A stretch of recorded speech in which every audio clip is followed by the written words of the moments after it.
I moved it up to August. So we got some Chapo boys here on the podcast. It didn't take much wrangling, so thank you, Virgil, for being so accommodating. But I live to please. Thank you. So can you talk about your show a bit? I'm sure a lot of people know about it, but in case people need to know why this is a huge deal for us to get. Yeah, why they should celebrate us. First, how much money do you make? That's number one.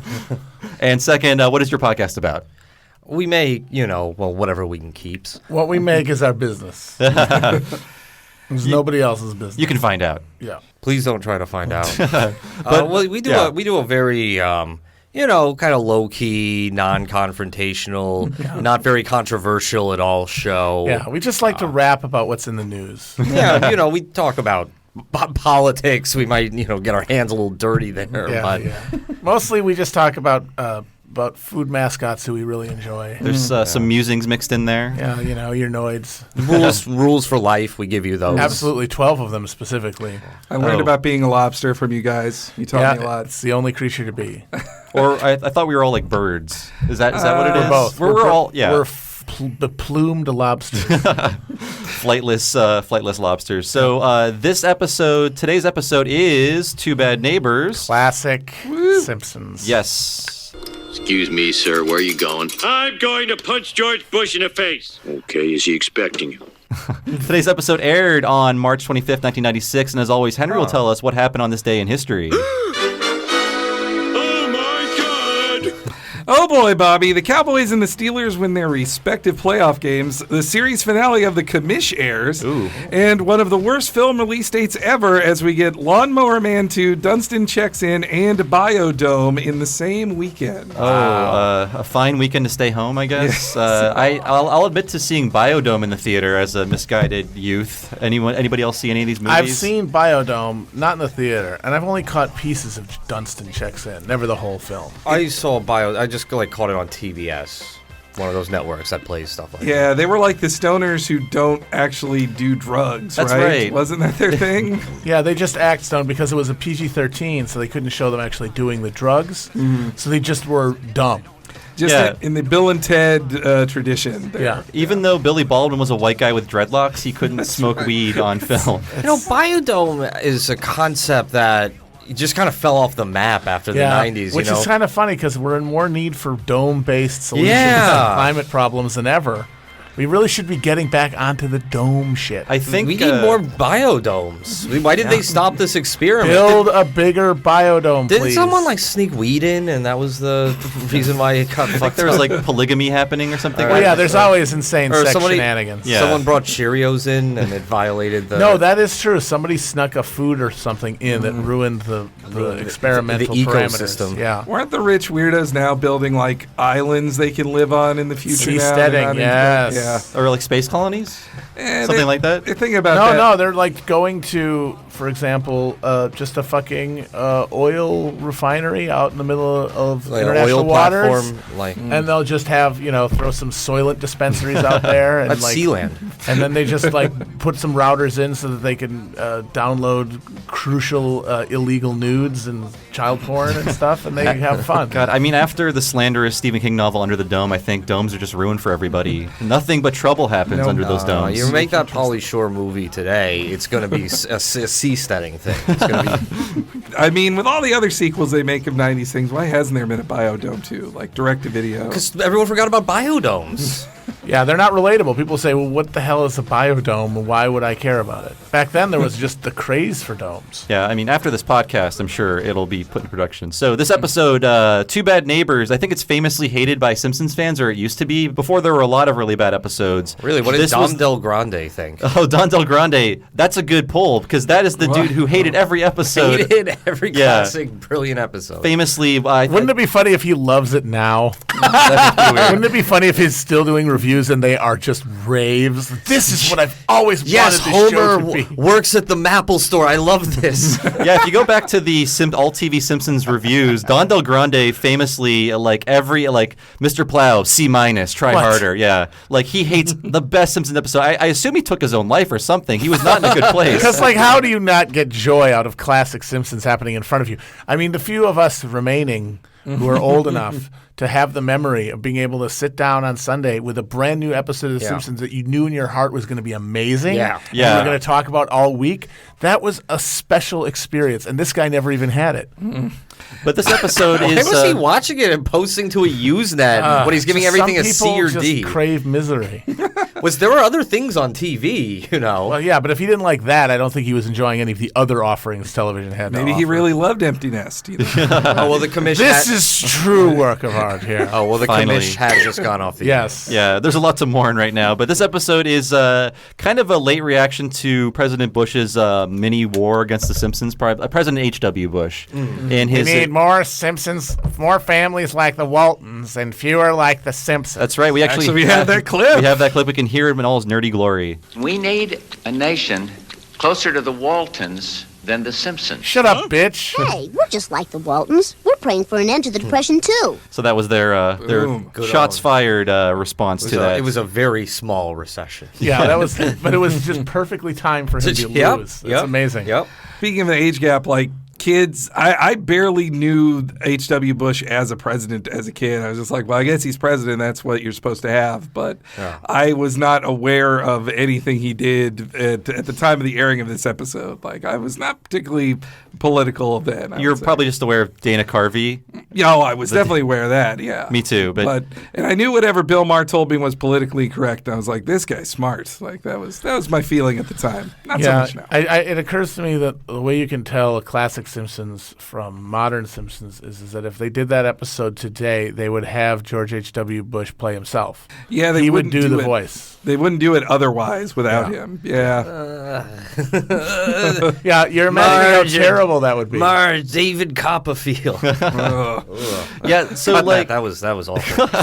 we got nothing. This is so they tried Bill Oakley, who co-ran this season with Josh Weinstein in season 8. He said this is like the pairing episode to Homer's Enemy with Frank Grimes, where it is about a normal, boring guy dropped into a crazy cartoon world and having to deal with it.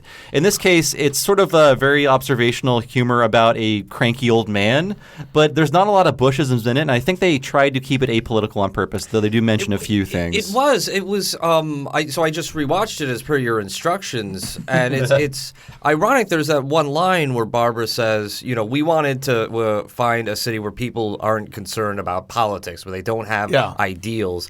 And this episode it's very non-ideological compared to Sideshow Bob Roberts, for instance. Yeah. There's really no like satirical point of view. It's just a kind of like fun scattershot of nostalgia from a few years ago. It's more concerned with being a Dennis the Menace parody than saying anything, having an agenda or making an argument, but it's still pretty fun. It's Dennis the Menace where Mr. Wilson oversaw the sale of guns to death squads in Central America and then covered it up. Well, what did you like? What would they have said about George H.W. Bush? I mean, this is 3 years after he I would left have office. had him having a house party with all the guys he pardoned in his last days in office who were in Iran-Contra, like Casper Weinberger and all those motherfuckers. But I mean, this is a political battle from 3 years ago, and look at what happened in the intervening years. It was the Republican Revolution, and the Republican Party just goes way to the right. And you have these guys like Alan Keyes and Pat Buchanan, Pitchfork Pat, who, might have won those, primaries at the time this aired. I can get why they want to stay apolitical, too, because like 6-7 months later in the Halloween special is the Bob Dole, Bill Clinton. One of my favorites. Yeah. And that one definitely has the stance, too, of just like, you're screwed either way. Like, what are you supposed to do? Like, either one's a giant space alien. Well, the thing is, that election is the least consequential election in recent American political history. Yes. If you were going to do a joke about aliens taking both of them and exchanging long protein strings, you couldn't have picked a better election. Even better than 2000, I would argue. Bob Dole famously complained that it was very difficult for him to run that race because Bill Clinton gave him nothing to run on because he'd endorsed the entire Republican revolutionary platform. Tough on crime, welfare reform, that was his whole agenda. There really was nothing for them to run on. Dole famously ran on a across-the-board 15% tax cut. That was his one bit of policy innovation that was going to set him apart from Clinton. And he also promised to campaign in every state. He did this insane like a nonstop whistle stop in the last months. Like, No, this that 80-year-old man. No, that was George H.W. Bush who did all 50 states. Well, Nixon started doing all 50, but he did a marathon campaign thing where he had an event like every fucking day or every minute of every day for like 2 weeks leading up to the election. And he famously fell off of a stage. Right. Just ate shit like crazy because he was an 80-year-old man forcing himself just how much he wanted that fucking presidency. These guys, that's why Trump is, the funniest thing about Trump is what he has done to guys like McCain and Dole who lived to see someone become president who didn't even try. After these guys devoted 40, 50 years of their lives singularly to this goal and failed. Hillary too, of course. Oh, made thousands and thousands of like horrible choices and decisions, just telling themselves like, "Well, I'm going to be president someday, so it doesn't matter." Like, I'll get it. So I'll be worth it when I'm in that chair. Yes. And now it's just him in there pressing the Diet Coke button and just watching television. Just watching television. That's his presidency, is watching television. It astounds me You could get anybody to do that. That's true. It astounds me that all these people are alive, but Gerald Ford is dead, right? Gerald Ford is the one who's dead out of all these people. Yes. Now 12 years dead, I believe it is. But like Barbara Bush, Bob Dole, George H.W. Bush, all still alive. All still if you call that kicking living. or groping or whatever they're doing. Yeah, even Gerald Ford got to be president. And he's another one who didn't try. Well, no, he literally didn't try, and that he's the only president who never ran either for president or vice president. Yeah, he didn't have to do anything. No, and they just appointed Dole had run, 3 times? He ran. Like he was Ford's vice presidency in '76, and then he ran in '80 and in '88. Yeah. So this episode really starts with like they wanted to deal with the Bush thing too, because I think the Simpsons and the Bushes, like, it was a whole thing in the early '90s. I think the Simpsons really knew they had something there of like just free publicity from the president talking about them, and so they really leaned into that. And then on top of that, I think that taught the Republican Party a bit of like, we can't make fun of something that's cool anymore. Like, or we can't talk shit about the Simpsons, or then Bush gets it a ton in this episode of like, he's an old fuddy-duddy. That was the idea. They attacked Murphy Brown too. Yes. Which was maybe not as cool as the Simpsons, but people liked it. Well, what are you talking about? Murphy Brown was really cool. It was so cool. And Barbara, she skateboarded so much. had said something critical of the Simpsons, right? Yeah. In like 1990 or so. Yeah, she talked crap on them in an interview that then James L. Brooks basically wrote Marge fan fiction. He wrote a letter as Marge saying like, I think we would really agree on things, and maybe I'm not the best mom or whatever. And then like Barbara Bush apologized to Marge Simpson after that. I remember the apology because it was actually very tart. It's a very supercilious apology. Yeah. I would have rejected it if I were been Marge. Just imagine. I just try to think back to that era when the avatar of public menace to youth, the figure who was going to degenerate our young people and turn them against their parents and against Western civilization was Bart Simpson. Now we've got 18-year-old SoundCloud rappers who vine themselves having sex with minors and then die at 20 by injecting Robitussin directly into their femoral artery. It was Bart Simpson or a single mother. Both leading us to hell. Those are the specters. I guess the idea is, that's what you end up with. If we'd only turn back the tide with Bart and Murphy Brown, we wouldn't have Tekashi 6ix9ine. They should have invaded against Steve Urkel, because there's that good, solid strain of populist anti-intellectualism in the right way. Nerd. Fucking nerd. That taught us all the wrong nerd lessons. Urkel. Well, that's what Ted Cruz tried to do recently. By saying that the Democrats are the party of Lisa. Yeah, I know. That stuff drove me nuts. But anyway, so this episode starts with like a beach blast. Yes, right? it's barely a beach blast. Do we have a clip of that or no? Yeah. Oh, we do? Okay. It was in Ion Springfield, right? Yeah. Marge, I'm bored. Why don't you read something? Because I'm trying to reduce my boredom. Well, you could hand out these flyers for the neighborhood rummage sale. You get some fresh air and exercise. Yeah, I'll do it anyway. Come on, boy. We're going to see the neighbors. Good old Evergreen Terrace, the swankiest street in the classiest part of Pressboard Estates. Well, if you love us so much, why are you always littering? It's easier, duh. They've talked about Evergreen Terrace before, but this is where they're really underlining that. This is where the Simpsons live, and these are their neighbors, and this is what it's like. Well, this is what happens when Simpsons nerds run the show. That no writer beforehand gave it. I would think the old showrunners were just like, well, what is the address? Some nerd tell me. But now it's the nerds who know, 742 Evergreen Terrace. That's the address. I guess Pressboard Estates is the area they're in. That's the subdivision. Lion Estates in the Back to the Future movies. Affordable tract housing made Homer and Ned neighbors. That's true. We missed the very beginning of this where Homer is bored. It really underlines just like the hell of Saturday afternoon TV before the internet, before there was anything else to do. So it's still hell. Saturday afternoon TV is the worst. I have not checked in a long time, but I remember I would never watch this, but I have nothing else to do. So all the cable news shows are on autopilot. Yeah, and can't even enjoy the news. Every bad movie from 1987.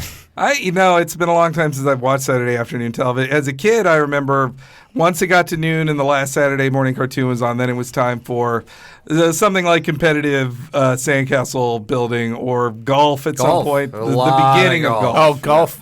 Live golf just made me want to die. That's when you knew you were really in the pit. For me, specifically in my package of syndication on Saturday mornings, I'd watch the cartoons, then I would watch WWF Superstars, which was awesome. And then it would be Three's Company reruns.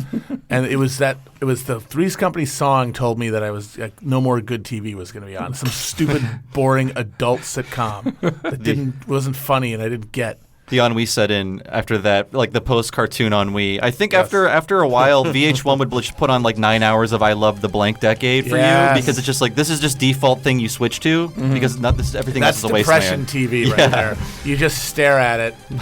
Give them the Michael Ian Black. I was going to say that. You'll remember things for me.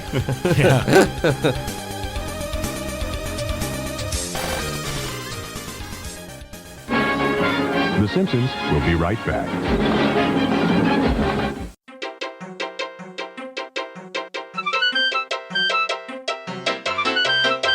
Boy, this episode's more fun to me than a one-term president. Thanks for listening to Talking Simpsons, our chronological exploration of the show. We've gone through every episode of the series to this point, so be sure to check those all out if you haven't before.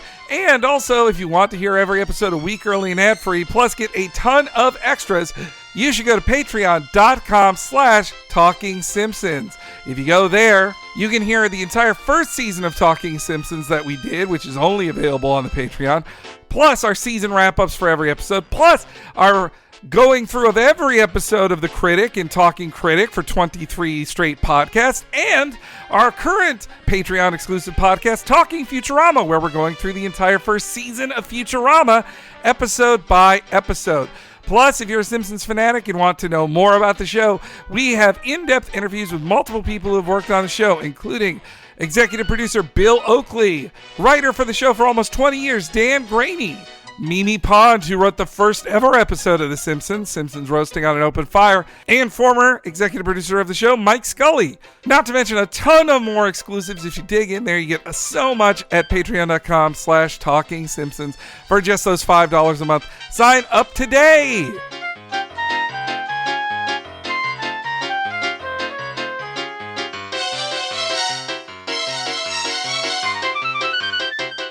Hey, if you're sad about a motorboat destroying your memoirs, I know one thing that'll cheer you up. What a Cartoon, our weekly cartoon podcast that we do in addition to Talking Simpsons. If you haven't heard of it, it's me, Henry Gilbert, and Bob Mackey going through a different cartoon each week with a guest where we look at one specific episode of that show and discuss its history and impact on animation. We've done Dexter's Laboratory, Batman the Animated Series, King of the Hill, even anime in the show Kill la Kill, and we have a ton more really cool episodes coming down the line. You can find What a Cartoon's free feed on all your regular podcast listening areas. Just look it up, What a Cartoon.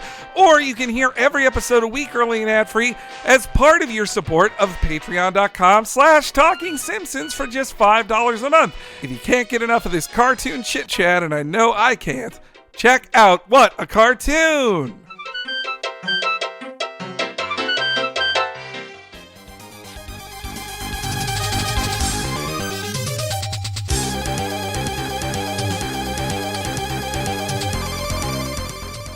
We also get the sense of like what the community of Evergreen Terrace is in this episode. I like how, though I never thought of Hibbert as living there. Guys like I Hibbert. thought he lived in a nicer part of town. Yeah, he's a rich Republican dude. He should be in that mansion. Exactly. Well, I mean, they set him up as a Cosby equivalent in that, so he should be living. He should be living in a mansion, or a brownstone somewhere. Before this point, we've seen the interior of his house, and it's very large, very nice. Yeah, and they have they have a fancy car. And this is also the first time we got to see Apu's Firebird. Yes. As would establish him as a hot to trot bachelor. And a Cheap Trick fan. Yeah. I can appreciate that. This is the season where they added that dimension to Apu, right? Because this is also 22 short films about Springfield was this season. Oh, yeah. And Much Apu About Nothing. So they're trying to walk back the stereotype a bit and give him more of a life. I'm sorry, but no, their crimes are too great. They think that'll save them when the revolution comes, but they're all going against the wall. It is true, but I liked how the one reason they gave, it's like, Apu should be working. He should never not be working, but there's an accident at the store, so that's the only reason why he's at home enjoying himself. Machine. That is true. He worked a 96-hour shift once. Yeah, he thought he was a bee at the end. There was a hummingbird. It was hummingbird. Yeah, that's right. Oh, you're right. That's correct. But they gave Homer like a soda can just to stroll around. I swear to God, they wanted to give him a beer because he was drinking beer on the couch. They're like, we just can't have Homer walking around the neighborhood with a beer. It's too white trash. It's too badass. Though I like that Jimbo stole beer. Like he was stealing Duff instead of just like anything. Like he's also committing underage drinking on top of the stealing.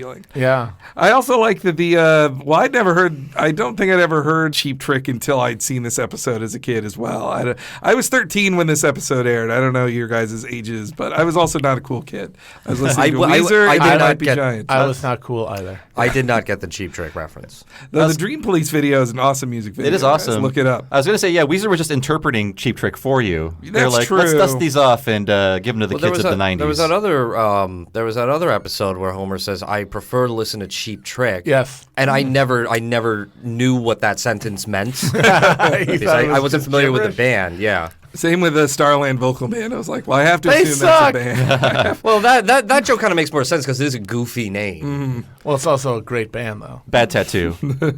Bad Tattoo, great band. Afternoon Delight is a great song. Oh, then we get a great establishment. I love this is such a meta episode. It's written by Ken Keeler, who he would later do like one of the most meta ones ever of Armin Tamzarian. Ooh. Was that a breaking point one for you? For me, that's a real alarms start going off in the bulkhead there. I think that was an overall pretty good season, if I recall correctly. So that was just kind of this one weird thing. It shows that they're gonna start. It's indicating that they're going to have to start really flailing for plot ideas. Well, there was exactly, I think, one good joke in that episode about his copy of Swank. I was thinking that's the same. Armin's copy of Swank. And can I see your copy of Swank, Armand? Yes, you can. I think it was literally made at a time when they were like, well, how long can this go on? Let's just do whatever we want because there'll be like another year of this. Who cares? Yeah. Like, let's ruin this character. But I think it's pretty funny, and I think there is I think there's one other funny joke, which is when he's reading the copy for the nudie place. Oh, yeah. They're not even wearing a smile. Yes. Nod suggestively. Nudes. And I liked how they disrespected Vietnam vets in that one too. That was a funny one. That's always necessary. So I'm a war hero. and we salute you. So the meta gag here though is that we've never seen the other side of the street of where the Simpsons live. So this entire time there's been this huge mansion across the street from them where some jerk doesn't live. Well, that's not correct. I mean, certainly we've seen the other side. We saw it. I can only think of one joke before this where we saw it, and it was still kind of at an angle where Grandpa arrives early for Maggie's birthday. Oh, right. He's like, "Happy birthday," and there's some African American gentleman at the house across the street, and that was it. Like I've never seen him go across the street. I not set something there. I mean, but just see. The housing there, like you see that in things like when they pull in the driveway. That's true. So here's Homer discovering the house. Hey, I never noticed this place. Dad, it's right across the street from us. That fancy house will never sell. Nobody who could afford it would want to live in this neighborhood. Hey, what's wrong with this neighborhood? Big shot. Too good to buy a house here, snobby. Who are you talking to, Homer? The guy who doesn't live there. Yeah, the logic of that is amazing. The guy who doesn't the live guy there. who doesn't live there. That's genius. He says it so matter-of-factly to Bart, just like, the guy doesn't live there. Duh. Yeah, the thing is that there would not be a fancy house like that in one of those subdivisions. The whole point of them is that those houses were prefabricated and they were built very quickly on a very similar foundations and similar designs. There's not going to just go crazy and build a mini mansion next to them. They would have had to like lay down all the track housing around that house. Yeah. Maybe that's it. Maybe it's like maybe it's a historically preserved home. It could have been some like crazy rich person who just built a house in the middle of nowhere because like where I grew up, somewhere nearby in Ohio, Mike Tyson built a mansion. And it was quickly abandoned when he, I don't know what happened to him. Look in the news, I guess. But people would often break into the mansion like as a dare, like go break into Mike Tyson's mansion because it was just abandoned. So it could be one of these dealies. That exchange is kind of a red herring because you could see the episode developing in a different way, and it becomes something like Homer defending the dignity of his community, perhaps from a supercilious outsider. It reminds me of this one King of the Hill episode where all the adults find out that their kids hate the town and are just going to leave after high school and never come back. And so they make a video to convince them that Arlen is great. And I guess The Simpsons did have their version of that. That was Lemon of Troy, right? That was the town pride way. Yeah, this town is a part of us all. A part of us all. When I used to do, and this is horribly dated now. I used to have this like little one-off called Upworthy Springfield. And you remember Upworthy, right? Yeah, I do remember those posts. Yeah, when Upworthy hit, and it was just the most egregious nonsense, and it was just like a huge thing all of a sudden. And every time you went on the site, there would be these pop-ups, right? That would be some like preachy thing shaming you into joining their newsletter. Some like boring liberal inspirational quote. And I use that as one of the Upworthy quotes. It's just that this town is a part of us all, part of us all, part of us all. Weren't the headlines for those like number one will surprise you or this will? Yeah. It was just clickbait shit. Clickbait, but clickbait for good. Look where that left. Look where that went. I want to see how badly celebrities have aged. Number one, that's what my clickbait should be about. That woman is now 20 years older. 20 years later, oh, how dare she? Then we get them going through all their stuff, and there's some cool like little tonic. They have all their boxes of tonic. There's Marge's Ringo Starr paintings. There's the I Didn't Do It. I got it all here. The Mary Worth phone. The I Didn't Do It shirts. Wow. The B Sharp records. Yeah. I wonder sometimes like if that was the animators or the writers on that part there. These were the seasons run by the nerds, like the mega nerds. So I feel like they're like, no, put all these Easter eggs in here because in the closet they would just have a closet full of all of like the Easter eggs sometimes. You in these also episodes. see the Aztec head.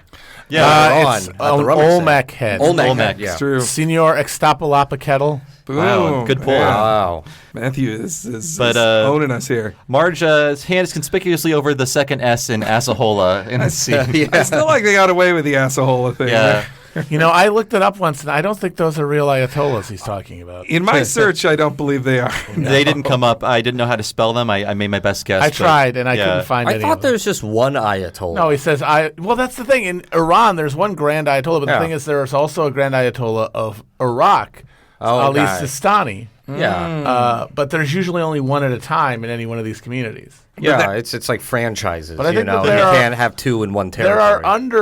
I think there are lesser ranked Ayatollah. Well, you call them mullahs. Yes, the people underneath the Ayatollah mullahs. Yeah, you're right. But now in our attempts to hate Iran, like nobody even talks about like a central figure of it anymore. It's just you hear the Iran nuclear program, which is certainly a real thing. Yeah. But you don't hear like they don't try to make. There's no Saddam Hussein of that place. Yeah. It was Ahmadinejad. When he was running around in his peasant warrior garb and talking about how there were no gay people in Iran. Classic. He was the lightning rod, and he kind of personified the regime. But then when he left, they kind of couldn't process the fact that there wasn't a guy there, which undermines the whole idea that it's a dictatorship. Yes, yeah. So they had to just depersonalize and say, well, those Iranians. Yeah, some of the cannier conservatives will say inane things like, oh, the Ayatollah is this big brother who controls Iran. Yeah, well, you can tell how pretentious they are by how much they really put into pronouncing Khomeini. Khamenei. Ayatollah Khomeini. This is the first of 2 censored shirts on The Simpsons, though. They couldn't say Assahola or Butthole and Butthole Surfers. So when Tom I'm a surfer. Yes, it just says Butthole. The shirt is folded strangely. Yeah, have some guts to be full butthole. Do you have a clip of that Ayatollah goof? I think so. Can we get rid of this Ayatollah t-shirt? Khomeini died years ago. But Marge, it works on any Ayatollah. Ayatollah Nakhbada, Ayatollah Zahedi. Even as we speak, Ayatollah Razmara and his cadre of fanatics are consolidating their power. I don't care who's consolidating their power. Well, we don't need this. But, Marge, that's the Rhinestone Knight's fashion gun. I needed to rhinestone up my old clothing. Who's Disco Stew? I wanted to write Disco Stud, but I ran out of space. Not that Disco Stew didn't get his share of the action. Yes, it's one of those things where they give Homer weird areas of knowledge, like the Supreme Court justices. Yeah, he's really true. He knows a lot about Ayatollahs. Couldn't he be both, like the late Earl Warren? Yeah, is that a stripper? Told it now. Who's being naive? Actually, speaking of that, I'm surprised they didn't do any I guess other than no new taxes, in the references in here, there's no Clarence Thomas reference in this. I guess now in history, Bush being the guy who nominated Clarence Thomas is kind of just forgotten. It's just Clarence Thomas just kind of happened to us all naturally. There have been so many more sex crimes since then. I know it's pretty boring, his sex crimes now comparatively. That bedazzler thing, by the way, that is the thought you have whenever you see a commercial of a bedazzler on TV. You're like, well, I could bedazzle all these things. You might do it once, if that. And this Disco Stew line, they talk about it on the commentary that they had no. They don't even seem to like the character of Disco Stew. They're like, why? This was a one-off gag. This was obviously this guy was not supposed to appear dozens of more times and be a regular on the show, snorting sugar in one episode. Yeah, he wasn't supposed to have a season 27 episode where he moves in with the Simpsons for some reason, and we meet his stepmother. I don't know if you're kidding, but you might not be, because at this point, I want to believe there has to be a Disco Stew full episode. After this, we have a story to tell. After Okay. This is called foreshadowing. Oh, okay. But we get to the yard sale, and Mrs. Glick. They have a random mean lady in these old lady in these episodes when it should just be Agnes Skinner in all these cases. It's just odd when it's not her. Well, that was back when they were still just sort of freestyling characters. It's the same voice. It's the Agnes voice coming out of Glick. It's like $90. I love the feedback on that. Yes, yeah. The sound design of this is so great. Yeah. And Ned is trying to help her. You can put all kinds of things in there. No, just candy. $90. Well, the other thing about Disco Stew is, so he was a one-off gag here that was pretty funny and memorable. And then, correct me if I'm wrong, but his next one-off gag was in the Twisted World of Marge Simpson, where he's selling the disco writers, and that was also an amazing one-off gag. These trends continue. Yeah. That people still talk about today, that gag, and I feel like that gave the character some a reason gave the writers a reason to have that character stick around. Is that when his goldfish died in his shoes? Okay. Yes. So 2 really good jokes. Yeah. Now, whenever I think of bad charts, I think of this continues. And Bitcoin prices continue. And then we get some great Skinner boringness of him just haggling over a broken tie rack. Or Marge breaks the tie rack, so he'll buy it. It's a very good joke. But then she sells now both the of ones them. in the back are basically inaccessible. Very good joke with an excellent callback where he desperately buys the motor now. Yeah. Again, for his one tie that he owns, he openly admits, I only have one tie. And he can't wait even 2 seconds to start haggling again. Anybody buy this? It's very funny. That's a very Monty Python type joke. I always thought that Skinner is. I guess he's indecisive, but also desperate. Yeah. He's desperate for a tie rack. He wants it so bad. He's just a terrible negotiator all around. Yeah. He does fold faster than Superman on Laundry Day. That's true. But Ned's doing a rather crappy job at being a barker of sorts, but Homer easily takes over. Well, he's doing Much like he took over the Crier job. Oh, yeah, that actually reminds me a lot of the Crier thing. Yeah, Ned's doing an NPR job at this. Now, folks, nothing spells fun like rhinestones on a dungaree jacket. Stu, you should buy that. Hey, Disco Stew doesn't advertise. Hey, Ned, let me help you with that. Hey, everybody! Who thinks Flanders should shut up? So, anyone here from Evergreen Terrace? is the best neighborhood in town. Anybody agree with me? Yeah, you're the king, Homer! King of the neighborhood! Say, that Ayatollah thinks he's better than America. Is he right? Yes. God bless that guy. You can suck it to him in style. Right here! The hate-filled Mo gets the T-shirt. Of Who is course that guy it's that said Mo. yes? Felix. That does feel like a Felix comment. I like how carefully he says yes. Yes. Yeah. It sounds like it's like yes question mark. What I love about this whole thing, and I forgot about it, is that like Ned is basically attached to Homer as he's taking over. Like he's strung along because he's using the built-in Homer PA never system. takes the speaker off of him. Yeah. He just forces him to be like limply stand there. And of course, Ned does that the longest. Even when the president shows up, he won't walk away. He is the last one to do it. I always liked that little device. I always thought that was nifty. Like wanting one, some kind of I don't. Well, it's like strapped to Ned, right? Yeah. It's like on his belt or something. It's like wearable amplifier for like church functions or something, like calling bingo. Well, who knows? I've never seen one of those.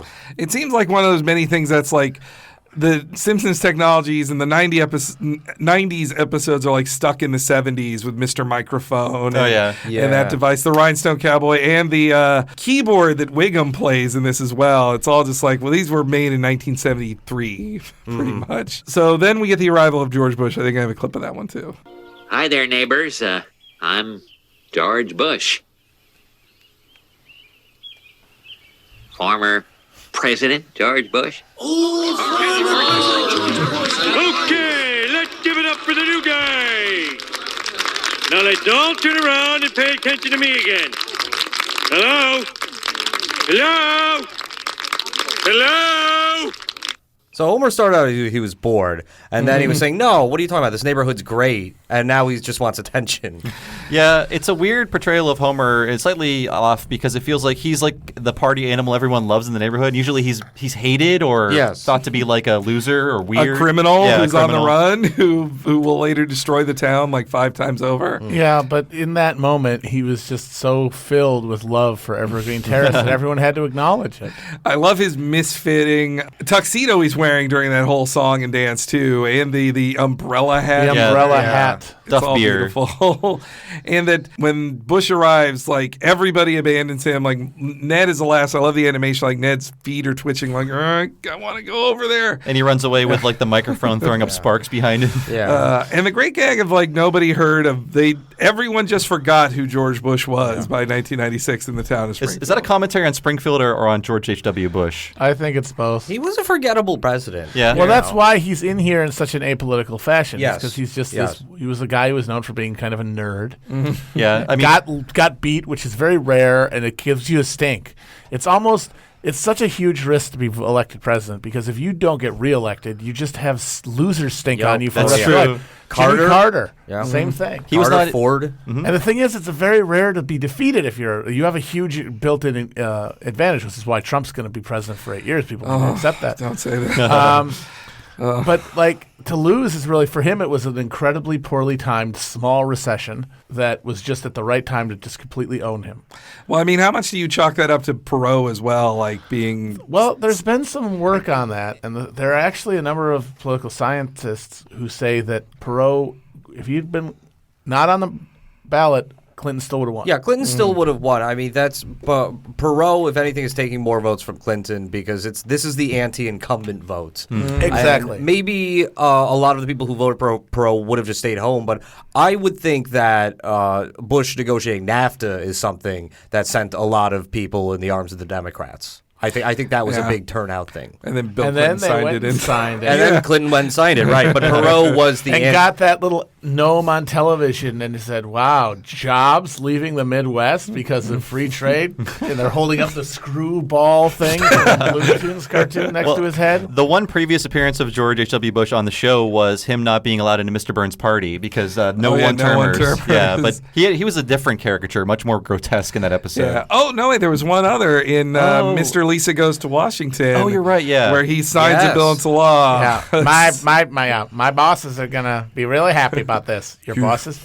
The American people. No, he says like all 250 million of them. Yeah. 250 million. And again, in that episode, along with this one, Barbara Bush is portrayed as a pleasant woman. Yeah. Pleasant and accommodating woman. Wrong. Yeah. She was one of the singularly most unpleasant women in political history in this country. Every story about every interaction I've ever heard of with her has been negative. Like, no one walked away from Barbara Bush saying, wow, what a great lady. She famously called Geraldine Ferraro a bitch. And then she tried to play it off as saying, no, it was witch. And I want to say she said the same thing about Hillary. I think you're thinking of Newt Gingrich's mom. Through Connie Chung. Oh, yes, I am. You're right. I called her a runt. The Barbara Bush stuff in here, and now I just associate it with a different Simpsons thing of like her and Jeb were Skinner and Agnes. Yes. Like, that's just what it was. Are we 2 years beyond Please Clap yet? Have we reached that point? I still love Please Clap. This is an aside, but we went past that great Disco Stew callback, another callback in the first act, which in my opinion is a very tight first act. And I'm just wondering if you did this today, it's 2018. What would the Disco Stew subculture be? Would it be grunge stew? New metal stew, maybe. A Riot Girl stew? Yeah. Riot Girl stew. Rap rock stew. I would write Riot Girl stew. If I had my druthers, I would make that character. Well, it'd be a woman. I assume that's funny. That's nothing added by making it a man. I could see a Limp Bizkit guy. Okay, so we come back, and like the closest thing to a political statement I think we get in this episode is in this clip Lisa identifying that she wouldn't vote for him. Stupid president. Why couldn't he just stay in his own state? Actually, this is one of the 9 states where Mr. Bush claims residency, Dad. I wouldn't have voted for him, but it's nice to have a celebrity in the neighborhood. Wait a minute. If Lisa didn't vote for him, and I didn't vote for him... You didn't vote for anybody. I voted for Prell to go back to the old glass bottle. After that, I became deeply cynical. I assume that was cut for syndication. Yes. I have no fucking idea what that's about. Yeah. I can guess. I looked this up, and I could not find the commercial, but the shampoo Prell in the 70s switched from glass bottles to plastic bottles. Anything in a glass bottle in a shower seems like a mistake. Yes. idea. Yeah. Huge mistake. But it's And not of course, as fancy. Homer wants it. I demand glass in my shower. I used to use Prell. It was just sold at my local bodega, and that stuff just smells like poison. But it gets that's the hard stuff. Gets your hair clean. Jerry Seinfeld said, "I use Prell, the hard stuff, rips your hair right up by the root." That does seem like a real bodega shampoo. Oh yeah, it's just random brands. Selsun. And I always feel weird when I buy Mexican toothpaste. It's the same brands, but I wonder if the product is worse because they anticipated they're not selling it in the United States. Like the formula is different. You'll get some spider eggs. I love this calling back to Homer being like apolitical. He had previously said he finds voting a little fruity. But he did love Birch Barlow. That was his one. I didn't. That. Well, that was just a guy telling the truth. It's apolitical. It's like Gamergate. Also, as a kid, I never got was this one of the 8 states he claims residency gag, but. He was born in Connecticut, family home in Kennebunkport, Maine, went to Texas, right? And I assume he was a resident of Virginia when he was head of the CIA. And probably a place in Florida. I guess that did extend to W just being like, well, he did the full rebrand of just Texas. He was Mr. Texas. Yeah. This is the only line of dialogue in the entire episode by Lisa of note. And it's like the famously political Lisa gets nothing political to say outside of I wouldn't vote for him. And that Homer, that Homer would only ever vote on the stupidest thing. Like he doesn't even know who people were president. Like he has to look that up. He would have been deeply invested in the M&M color vote. Yeah, I like the idea. Probably would have made a terrible episode about him getting invested in the M&M color. I like the idea of becoming cynical and alienated because of the M&M vote. Or they didn't. Politics. Or because I assume Prell didn't go through. With it's just a popularity contest, man. It's been plastic since the 70s. It's all rigged. Well, so this actually, my dad was a big, or is, he's still with us. He was a big HW fan, which is odd to me now. I think is like my dad's a Republican, sure, but who even likes him if you're a Republican? Yeah, no, he was immediately as soon as he lost because he famously lied about raising taxes. And so Republicans were able to just disown him. Yeah. Well, that's the thing, is he was never a conservative, and he was never a Reaganomics guy. He was the guy who called it voodoo economics. Yep. He was the guy. And I remember being party to my dad and my grandpa getting in a fight about this because my grandfather was an old-style Dixiecrat then, and my dad was mad that he wouldn't vote for Bush, and then my grandfather was like, hey, he crashed a plane. I did good in World War II. This guy crashed. And he was throwing out all these things about it. And I look back on it, too. I was like, my dad tried to get him with racism. He's just like, well, but these Democrats have to like Jesse Jackson, huh? Huh? And my grandpa, he didn't bite. He did not bite on that. But it's just, when we went, then right after that, like 2000, I went to Washington, D.C. on a family trip. And when my dad saw, like, it was some paintings of, it was H.W., then Clinton, then W., and my dad was like, the worst president sandwiched between two of the best. What? I know. It's very confusing. What? Your dad should be on Twitter. He just Twitter stalks me. Okay. Bush, last World War II president. Last World War II. Dole tried. Right? Dole would have been the last, Yeah.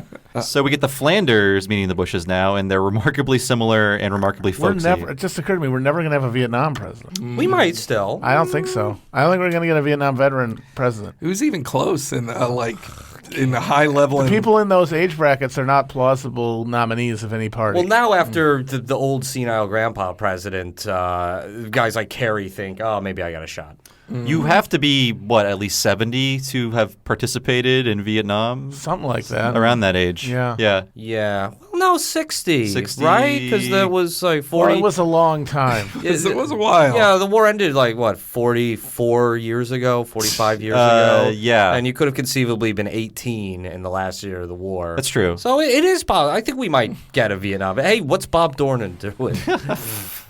So we do have the Flanders meeting the Bushes. Great delicious. Scrub-diddle-erific. Fine and dandy like sour candy. Bar's a whiz with cold drinks, aren't you, Bar? Don't understand lemonade myself. Not my forte. What brings you to Springfield? Well, George and I just wanted to be private citizens again. Go where nobody cared about politics. So we found the town with the lowest voter turnout in America. Just happy to be here among good, average people with no particular hopes or dreams. But, Mr. President, we're not all good people. There's one little boy you should watch out for. He's a bad, bad little boy. Now, Todd, don't scare the president. Yeah, setting up Bush to be just as square as Flanders is a great idea. Smart. I like it. I like hearing Harry Shearer talk to himself in those scenes, Yeah. too. In that, though, he, behind the scenes, not a fan of this episode. He did not think it was very good political commentary and satire. Who didn't? Shearer? He's Harry Shearer, He's a fire breather. He wants more shredding and roasting of that particular pig. Well, he's also a grumpy old dude. Yeah, that's absolutely true. I've never seen him say anything positive about The Simpsons. As far as I can tell, he kind of hates the show. And I thought it was a recent thing, and then when we research in a season 5 episode, it was him doing an interview of the last season got kind of bad, but it's getting a little back on track now, writing-wise. He posts online as Don Del Grande. A good trivia question would be, a very hard one would be, in 1992, what city, let's say 100,000 people or more, had the lowest turnout? You'd have to give multiple choice, I think. That's I'm feeling like a failure of research in this episode now. I was just looking up things about Dennis the Menace. But ask us about that. We're covered. But I like Bart's Omen-like introduction in there, and then who will then shift into Dennis the Menace after that, which I knew a shitload about Dennis the Menace just because I wasn't not going to watch television, and they aired it all the time on Nickelodeon when I was a kid. And so, really? Yeah, they made a big deal in the early 90s that Nickelodeon got Dennis the Menace, which was just a really bad acquisition, but it was better than Lassie. They replayed Lassie all the time. A bad acquisition. Some Viacom exec saying, we got it. We got the Dennis the Menace account. It's a classic. Everyone knows Dennis the Menace. I think it was always paired with Lassie to make one of them seem better. It's just they're both wildly different. Yeah, I mean, Dennis the Menace, at least there are technically jokes in there, and you could, if you're a kid who wanted to see a funny prank, you'd get to see that. And we get to see the Bush family dog there, too, Mildred, running with the Bushes. and who would die at age 12 a year after this episode, May 1997. They should have dedicated. They should have dedicated an episode to Millie. It's a beautiful photo of her at the end. Will they, when George Bush dies, will they dedicate an episode to him? No. Well, I guess he didn't voice himself. Yeah. I don't know. Actually, they might have like a still of his caricature or whatever. I don't know. He's a war hero, people. We can't not acknowledge it. I'm fine with that because who cares? He's old news. Yeah, I agree. It's weird to just see him wheeled out at things now. Like God. Yeah. Looks like death. Yeah, I mean, also You can probably see death. Like, it's probably just standing right in front of him. That's why he's this terrified expression on his face. You know what he looks like? He looks like that Disney character from the Venture Brothers. Oh, yeah. Brisby. Yeah. He's like that frozen rictus in a wheelchair. He's I'm not, here. It's David Copperfield. he's not reaching for asses. He's trying to like ward away death. Kill me. Just kill me already. I remember one of the Republican primary things, they like make him stand up. They like pull him out of his chair to make him stand up. It's just like so humiliating. It's a real Dr. Strangelove moment. He should have learned from, even though I would guess his mind is more there than Reagan, he probably should have just taken the Reagan stance of like, no more, don't photo. I'll send out one photograph every Christmas. And that's all you'll get of me. But we also get to see Homer's one time he was ever clever. Look at those phonies sucking up to Bush. I guess you might say he's barking up the wrong bush. There it is, Homer. The cleverest thing you'll ever say, and nobody heard it. Go! A part of Homer's constant struggle with his own brain. That his brain could recognize it was clever as well. Then we get Bart meeting Bush, and Bush is having a good time at the U.S. World News, saying that Clinton is public enemy number one. Roasting the new guy. Roasting. I didn't know roasting was like a term you would have used back then. Yeah, well, either. roasts. I mean, like Oh, the old yeah. Dean Martin roasts. I'm just used to it in the Twitter context. Roasted, of it. yeah. No, Finally roasted. that had an August tradition of drunk celebs getting together and calling each other drunk. And I like to say that John Swartzwelder probably wrote that into the show because Yeah. he famously hated Clinton. He said, would he be hanging from a tree by the Yeah, end of the said by the end of- term? Yeah. Yeah, he wouldn't make it to the end of his first term. They'd be hanging him from a tree. Like in the day of the rope. Well, that's Maybe like he was alt-right. Jesus. Yeah. the Simpsons definitely they took their shots at Democrats in the series too. I mean, they had jokes like, what was it? Did you know why you were getting money for doing absolutely nothing? I thought it's because the Democrats were in power again. Gags like that. We can't govern. We can't govern. We hate life and ourselves, which I agree with that. I would agree with that too. They also did the most brutal insults to Clinton at the end of his term. Of course, this is also when the show's starting to flag quality-wise. But, for example, they had a scene where he says to Marge, when he's coming on to her, "I've done it with pigs." Yeah. Real, no fooling pigs. That's not a joke. No. He's just saying he fucks pigs. That he fucked pigs. That's the joke. Or the that's one the where joke. he reverses the decision in the band contest in favor of Lisa and says, "You need to know that if you complain about something enough, someone will fix it." And Marge says, "That's a pretty lousy lesson." And he says, "Hey, I'm a pretty lousy president." And then the episode just ends. Yeah. He just smiles at the camera. Way meaner than they ever were to W. Bush. Oh, for sure. Yeah. Or HW, really. Yeah. We did one recently where it was a headline, "Fat Lecherous Hillbilly Elected." Well, that is funny. That's Wait, no, funnier that than- was a critic joke. Oh, was that a critic joke? Yeah, yeah. right. Because Okay. Bush like shakes hands with Jay. It's the Lawrence of Arabia Right. episode. We actually just did all the critic, which is why it's conflated in my mind. Oh but yeah. That was he shook hands with Jay, and then it's like, and he tells his consultant like, "No, one little critic isn't going to hurt me." And then that was the headline: Bush loses in massive That's landslide. right. After Jay gets rescued, right? Boy, we should really know these things. Oh, man, we're getting owned on our own show here by these podcast experts.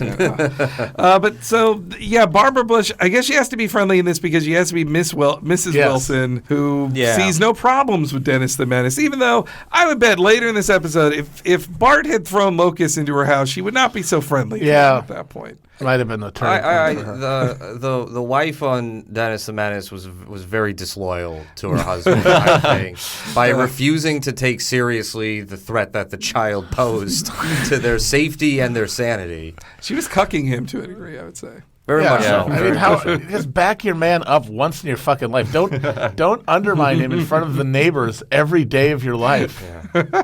By the way, Dad and Dennis the Menace absolutely all right now. No question. Man, I do not even remember that guy. I just remember that there were two Mr. Wilsons. Yeah. No, yeah, he just want to be left alone. Oh, God, Mr. Wilson is one of those old guys trying to figure out how to do Groiper memes. Yes. Getting their grandson in there. How do I make a meme? He's that conservative grandpa Twitter account Will Summer found, Instagram account. Dennis, you and I have had our differences over the years, but could you please teach me how to meme? I need to become a citizen of Kekistan. How do I get on your Discord, your Minecraft Discord? Yeah, because you know that Dennis the Menace is Atomwaffen. Oh yeah. Dennis the Menace he's Jeff Tutorials today. There's like a cottage industry of people filming like angry, insane elderly people screaming and ranting about stuff on YouTube. That sounds fun. And Mr. Wilson could be part of the movement with Dennis, I think. I think so. Yeah. So then we get the thing of them looking at the photographs together with Bush. That's where they bring up Mossbacher, who was the Secretary of Commerce, who the previously mentioned NAFTA deal. Yeah. That's him. And he does have a stupid name. I'm with Bart. Oh, yeah. Maybe he thinks that, George? Bart. That's me with Charlton Heston. Who's that, George? See, you wouldn't know him. That's Bob Mossbacher. He was secretary of... That's a dumb name. Who's that, George? Maybe he thinks Bart is a dumb... How many times were you president, George? Just once. Bar, is it time for dinner yet? I'm making rice. It'll be a while. Rice should not take a while. Ever whack anybody, Rice is George? 20 minutes. In my day, little boys didn't call their elders by their first names. Yeah, well, welcome to the 20th century, George. No. Kick you right out of the 20th century. He's so impotent and with his rage. Yeah, we missed before that it was the Hello, Mr. Bush. So again, like Hello, Mr. Wilson. Again, if you were not like forced to watch this on Nickelodeon in the late 80s, you probably missed all of this because it is really just from the TV show. And he was but Dennis never menaced many people on that show. It was quite nice. Matt Groening famously hated it because when the show starts, it's a cartoon of this tornado tearing things apart, but Dennis is just a sweet boy who gets into misunderstandings. He's not like getting into serious trouble. As a kid, if a show had a cartoon opening, it felt like a lie to me. I was like, I was promised a cartoon. Now it's just Dobie Gillis doing regular stuff. I never watched the Dennis the Menace movies or the cartoon, and my local paper didn't have the strips, but I was like still familiar with it, the concept of an unruly child through cultural osmosis. And all I could point to was, I believe it was a Mad TV skit called Dennis the Menace 2 Society. That sounds like no, that was a critic. Mad. That was a critic. I think it was that both, also sounds honestly. like a classic It critic. seems like it was both. That was a sign joke on the critic, but it could easily be a Mad TV sketch. That he based Menace, the guy who wrote it, the guy who wrote Dennis the Menace, the comics, Hank Ketchum. He based him on his son.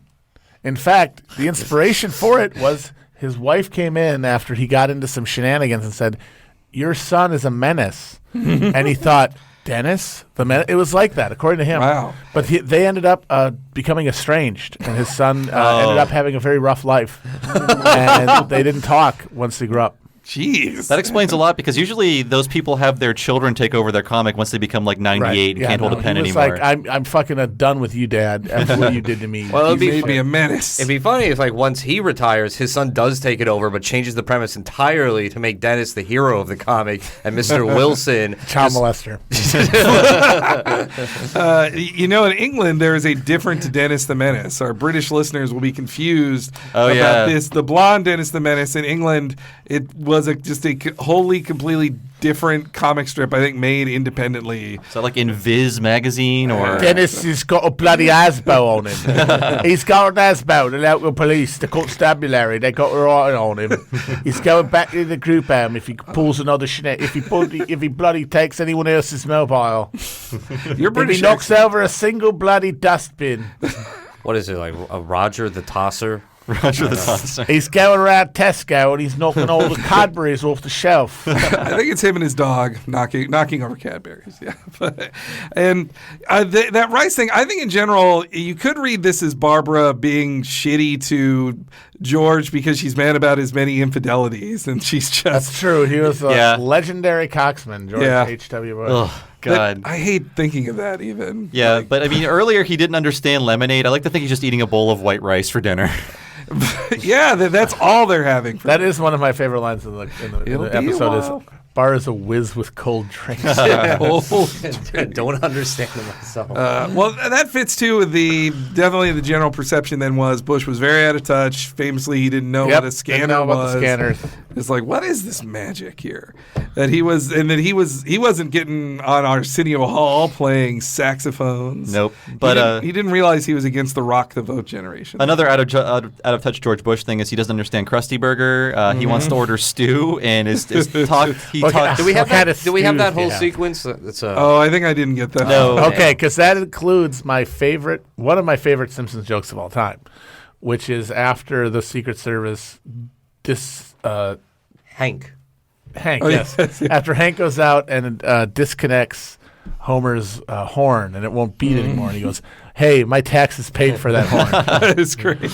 I really like in that scene where he says that cheeseburger is more of a weekend thing. I'm sorry, Ray. It's Ray. Yeah. He's not willing to cut loose with cheese on a burger Yeah. right now. I believe the agents' names were Ray and Rocco. One of them is definitely Ray. That's the one I wrote down. Krusty Burger. That doesn't sound very appetizing. Also, Homer though, this episode is in the pre-breakfast all day era of fast food, people don't have to live in those dark ages anymore. Yeah. I also like that Bush says, "Go and see what the rhubarb's about." We never find out what's in the breakfast balls. I imagine it's every breakfast item wadded that up. is a weird thing. That was never like an actual McDonald's thing, was it? Not in my memory. No. That sounds terrible. I think a breakfast ball. What's less appetizing? This is pre McGriddle. I think before that, the most unhealthy thing you could buy was like deep fried French toast sticks for breakfast. Oh yeah. It's probably fried pancake batter with sausage or something. Yeah, they have this one. Oh yeah, that makes sense. They have this one that's a very unhealthy one. It's basically just an egg and sausage and cheese with some onions on a bagel. And it's just greasy and terrible for you. I crave it sometimes. I have to have it, but it's like half your daily allowance of calories. I was a big breakfast biscuit fan in my childhood as a spoiled kid, but now I only get it when, like, if I'm going through the airport, I'm like, where's a McDonald's? I'm sick of these healthy options. I just want to eat a McDonald's greasy sandwich and just feel something. You can't eat healthy at an airport. Certainly not. You need this. That's the thing in San Francisco airport. They're just like, no, we've got sushi bars and all this fancy stuff. I'm like, can't I just have McDonald's here, please? I don't want to spend $40. How is the airport? We'll be flying out of there. SFO. I mean, it's fancy. I don't know. It's okay. There's still like one power outlet per 1,000 people, though. They did not upgrade that part of it. That is true. Yeah, it's a long walk. You're gonna have a long walk through there. That's what? For sure. They don't have personal segways? The hell kind of future is this out here? You got to pay extra for that. I thought I was coming to the future. There's nothing futuristic about this town. Then we get a hint at the memoirs. For my research, Bush sort of did memoirs. He really half-assed it for my research. Well, that's why. They're good memoirs, not great. It was like Clinton was the first one to have like a big bestseller memoir. Like Reagan didn't write one of those. Wonder why? Yeah. Well, I thought wasn't it something that Ford sort of did, and then people just took out the one page about him pardoning Nixon, and then put that in a newspaper, and they wanted to sue over it, right? I don't remember that. I do think that the first big post-presidential memoir where the president tried to use thousands of pages to justify their actions. Nixon, right? No, LBJ. It was called Vantage Point. Really? I thought LBJ died right after. He did die shortly out. He died in 1973, but he got it out before he died. Oh, I thought he died like a year after. No, I'm thinking of someone else. He had enough time. He let his hair get really long. He had a skullet. Whoa. And him and Doris Kearns Goodwin sat around and cranked out this really long, apparently very boring and very uninteresting and self-justifying memoir that nobody reads to this day. But like the era of like the gigantic advances started with My Life, yes, I believe, which came at a great time. It was like 2003. And when there was this whole tranche of liberal books, and we're excited to be a member of that tranche. Absolutely, when folks. Our book comes out, if you want to resist Trump, there's no better way than going to your local bookseller and requesting a copy of Chapo Guide to Revolution, a manifesto against logic, facts, and reason. Or something like that. Well, now people write their autobiographies while they're running for president, or they release them during their run. Yeah, because you release this is Obama who started that. Yeah. He had Dreams from My Father, and then he had The Audacity of Hope. And that really kind of created this model that they're all following, and most of them never get read. Andrew Cuomo famously wrote a book that was purchased something like by 1,200 people nationwide. He got 1 million. Then it wasn't very famous. He got 1 million plus advances. Well, you guys are New Yorkers. Andrew Cuomo, not Mario Cuomo? No, Andrew. Wow. Are you guys on the Cynthia Nixon? Oh, yeah. We are Synth Bro. We are Cynthia Bros all the way. We are Cynthia men. We are Cynthia men, and we are sick of the raging testosterone-fueled antics of the Chrome Bros. Who are denying a female a right to the table just out of their toxic masculinity. They don't think a woman can be governor of the state of New York, and that's just pathetic. We think that she can and should. His book, All the Best, a collection of memos and letters. All the Best? That's the name of the Bush book, H.W. Bush book. All the Best. That's what you write when you just don't know how to end an email to your professor. I think that's how he probably finished most of his letters in that, All the Best. That's exactly why it's called that, because it is just the greatest hits of his letters and diaries. It's not even I sat down and I wrote a book. It's here's my letter to Helmut Kohl or whatever. 720 pages. That's how long. Fascinating. Punishing. He couldn't even call it 1,000 Points of Light or something. I mean, he had some good speeches. He should have called it New World Order, which he famously coined. That's should have got on that. Yeah.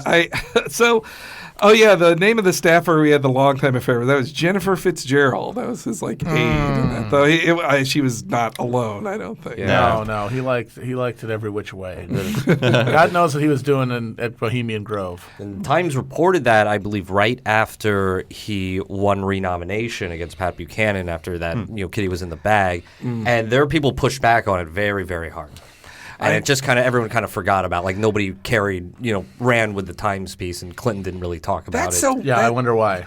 Well, yeah. That's just so weird, though. They could have said, you're talking about Jennifer Flowers. This guy, he's got his own Jennifer. Leave us alone. Well, yeah, and it also seemed like it didn't fit the narrative that Democrats wanted, which is that, Bush, it's the economy, stupid. It's the economy, and the perception that, Bush is out of touch and he's a wimp. Yeah, right? if he's slaying poon, that's too relatable to Americans. No, really. He's just old fuddy-duddy president who doesn't He basically doesn't have a dick.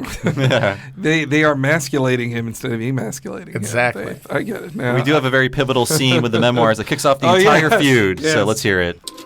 And since I'd achieved all my goals as president in one term, there was no need for a second. The end. Good memoirs.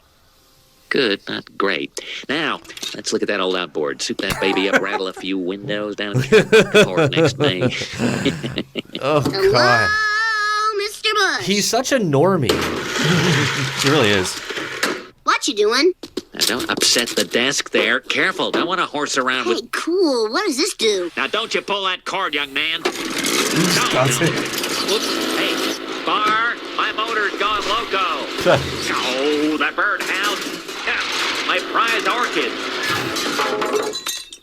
I really like this scene because the outboard motor goes crazy. It cuts away to this, you just see the silhouettes of the craziness. It stops. Bart kicks it. It starts again. It cuts back outside the garage, and then it stops again, and then a light bulb falls on it, and it starts again, and that's when it goes after the memoir. So it stops 3 times. Yeah, very fun sequence. Yeah, it's great. That upward motor knows it's in a comedy scene. Yes. It has to keep going. Bush reminds me of these older, upper crust, never Trump conservatives who just get harassed on Twitter all day, and Bart is a groiper or Western civil. Defend Western he's civilization. David French, gamer guy. and Bart is alt-right grimace.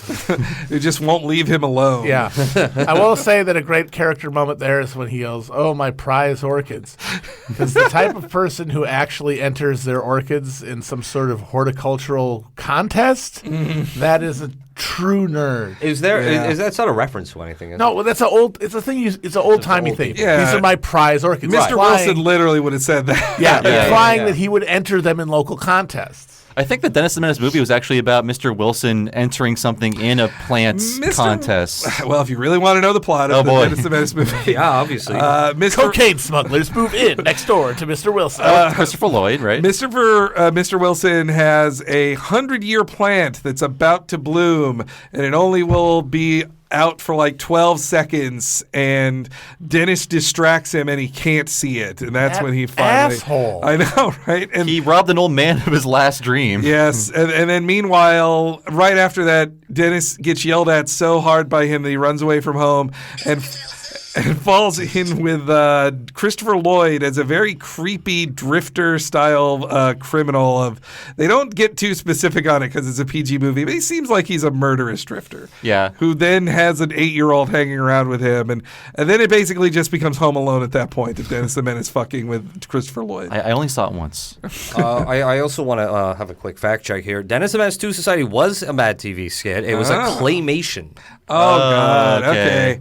From the same people who did the Rudolph the Red-Nosed Reindeer one? Yeah, I believe so. Yes. Yes. Yeah, Was it where good, it was fellas? all violent. Yeah. Sex Toy Story, I remember that one. Oh, God, they were so good. God, what a great show. What is your first draft thought and a title for a sketch? That is the Mad TV one. It was just all there was no editing on that show, editing of ideas. It was all just first idea. That's great. Well, Patton Oswalt he wrote on it in the early seasons, and he had a joke where he talked about how he was unhappy with the job, and he said, I'd rather be, he went on a vacation to Amsterdam, and he just says, I'm really glad I'm not here and I'm not in L.A. pitching sketches that I don't want to write, like, what about Olive Garden or the Good Night of, or what about Good, Midnight in the Midnight in the Olive Garden of Good and Evil. I think he. And that's what every Mad TV sketch was that. I think he jokingly pitched Gump Fiction and then had to write the entire sketch. I remember Gump Fiction was their like. When they premiered, that sketch was their centerpiece. It's like, this is what we're dealing with. It's two movies that came out. What if they were the same movie? And what if there was a guy in Pulp Fiction who was Forrest Gump? What if? And that's as far as it goes. Yeah, Saturday Night Live wasn't going to go there. That was going to be the Fox like, what if the Gimp is Lieutenant Dan? I remember having my mind blown. I thought, this is the cleverest thing that's ever existed. Too smart for TV. Yeah. We didn't talk about it, but how do we feel about the Harry Shearer's impression? I mean, this is existing in the same world as Dana Carvey, who took it like to insanely cartoonish levels. I think feel this like is a perfectly serviceable impression. Yeah. It's really like he is a square wiener guy and really lame and very Flandersy. And we could see like it is almost like a Ned Flanders voice. Yeah, he captures a lot of the particular Bush cadences, you know. Yep, not my forte. Yeah, no, it's far away from the cartooniness of Dana Carvey, which that was also, I loved it as a kid, but it also just felt so weird every time. That I felt like that was the beginning of the SNL guys hang out with the president they're making fun of. They at least do it once. Like I think he definitely did that once with that, and then right after that it was like fucking Farley with Newt Gingrich. Like they palled around. Yeah. Farley was a conservative. Yeah, that's true. So we have the scene of Bart getting spanked. No, not the memoirs. Don't even think about it. Not gonna happen.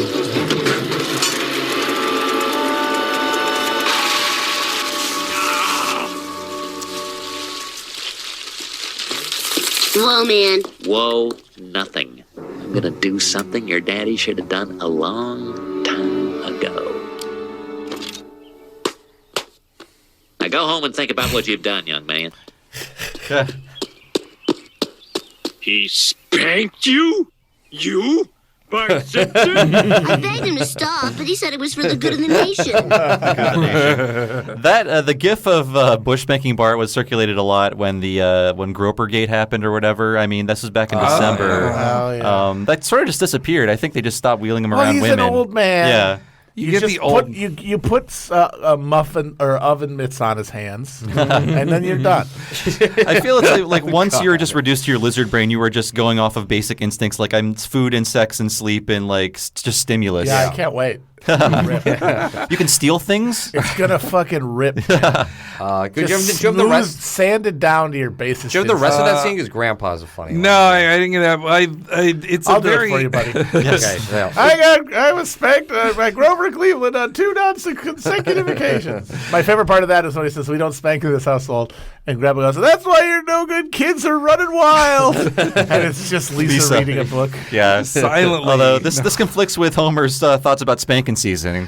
Yeah, he was hankering for a spanker. Yeah, but Marge is the one who stops him. Yeah. And also that's probably more an aspirational stance than a reality, because after all, he does choke him on a semi-regular basis. True. That's, I'm surprised maybe Homer is jealous that Bush got to spank him when he's wanted to spank Bart all these years. Well, that's where that Bart Simpson thing is.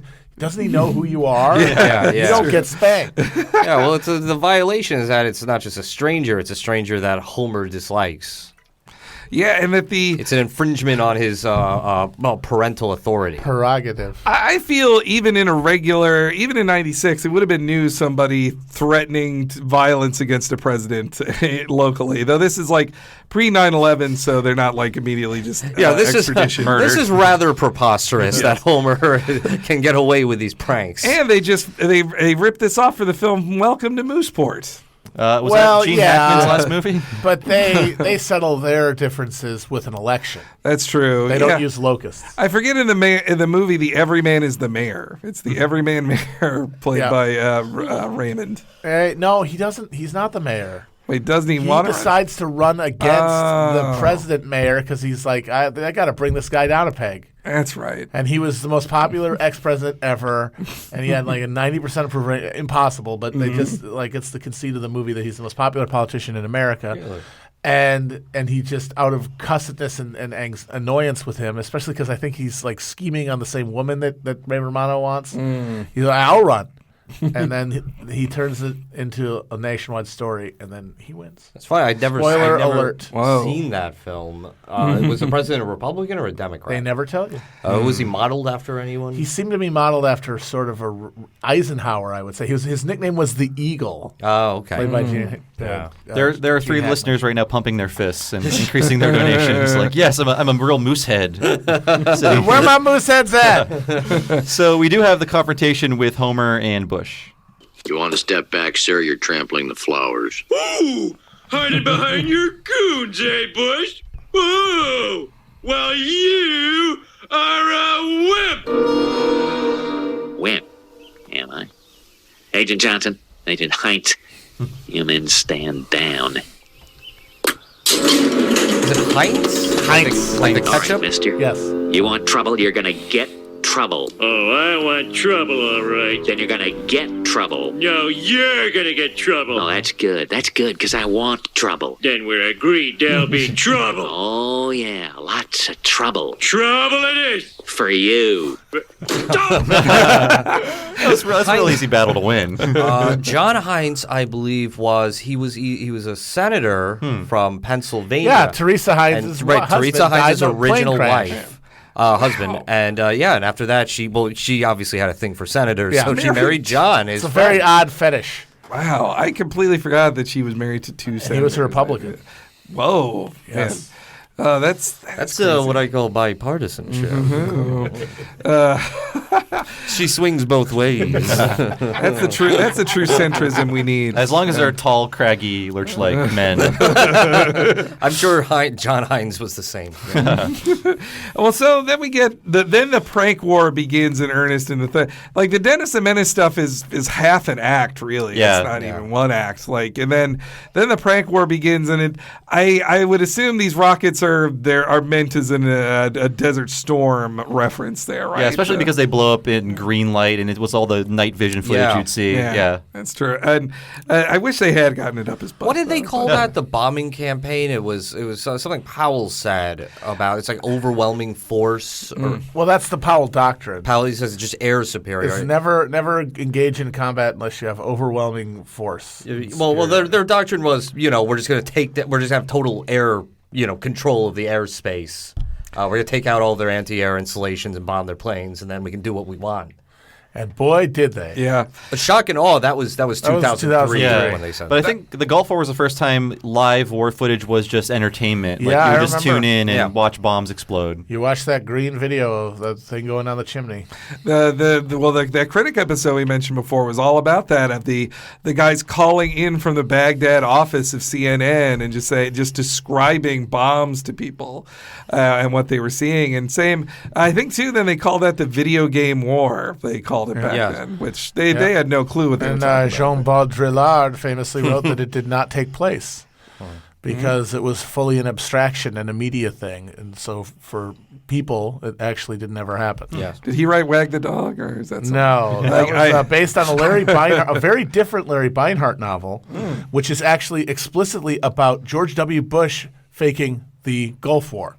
That's what the book is based on. Oh, and then Mamet and Barry Levinson turned it into sort of a more general thing where it's a fake war with Albania or whatever.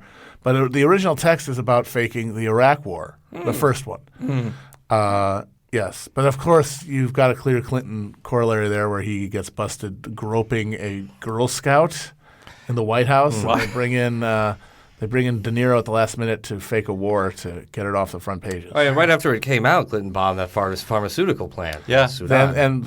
They showed Wag the Dog on Iraqi state television during Operation Desert Fox. Wow. The bombing of Iraq. Man, that was like is that similar to how they aired that anti-Iraq war Madonna video? That I remember hearing that at the time. Like in the lead up to 2003, like the Madonna made a video of like, don't do this, and then they just aired it. They aired it on television in Iraq just as that seems like the least useful audience for that possible on earth. Lady, you sold me. How am I supposed to stop this from happening again? I like when the end is near for someone like Hussein. His last ditch effort is to become one of the resistance Harry Potter liberals and just say culture will save us. Listen to this Conor Oberst song. So then Bush is going to get his revenge in the name of this episode scene. Why don't you just say you're sorry, George? Because I'm right. Oh, no. I'm gonna fix their wagon good. I pulled some pranks in my time. I don't understand. Are you saying you and Barbara are bad neighbors? No, that's not Bar and me, it's them. Who? Maud and me? No, the man and his boy. You know, the boy is named Bart. I don't know the name of the man. Bar? What's the name of the man? I'm not getting involved, George. Look, just never mind. I thought the banner was pretty straightforward, but I'll just take it down.